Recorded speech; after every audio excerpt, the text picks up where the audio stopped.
Kia ora, I'm Frances Valintine. I'm the founder and the chief executive of academyEx, and my focus is around technology and the future.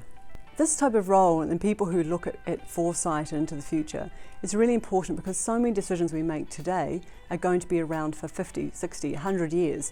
If you think about big infrastructure projects, if you think about building schools or hospitals or thinking about roading systems, we need to know how many people they're going to be serving, what age group are they going to be, what are the likely things that are going to be happening in the workforce at that time, and so that we can actually make sure it's fit for purpose at the time they're going to be needed. Public servants, like anyone, a parent, an employer, an employee, we all need to understand where things are going because we're making decisions which impact others. It could just be what happens with our children, the decisions they make around their future study choices. It could be around we think about our parents and where they live into their old age and how we support them. But in terms of local government, it's actually all of those things.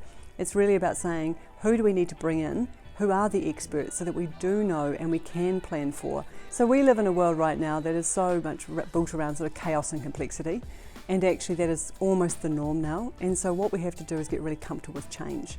We all have to have an element of understanding that there is just constant evolution right now driven by technology, but it's also driven by changing demographics. We've got a population of young people who are expecting different things from the workplace, different services in their towns and their regions. We've also got to think about what we're doing in terms of how do we change, how do we learn. You know, I'm such a big advocate for learning, and my day job is as an educator. And so what I see is that when adults learn, the neurons kind of spark up again and things start to make sense. And so then that becomes a competitive advantage because you take that back into your organisation and you suddenly go, I can now see the pathway forward. And so it's about saying to local government, who and how are you going to find out what best practice looks like?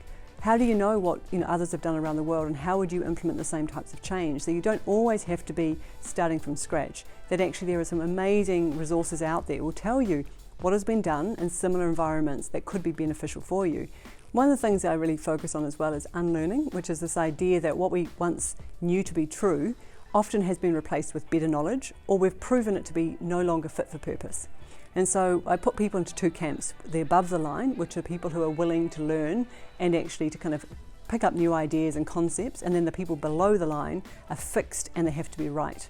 And unfortunately, having to be right means that you're going to hold on to kind of ideas, values, sort of opportunities that you thought were once to be true, and they're like inflexible about changing them.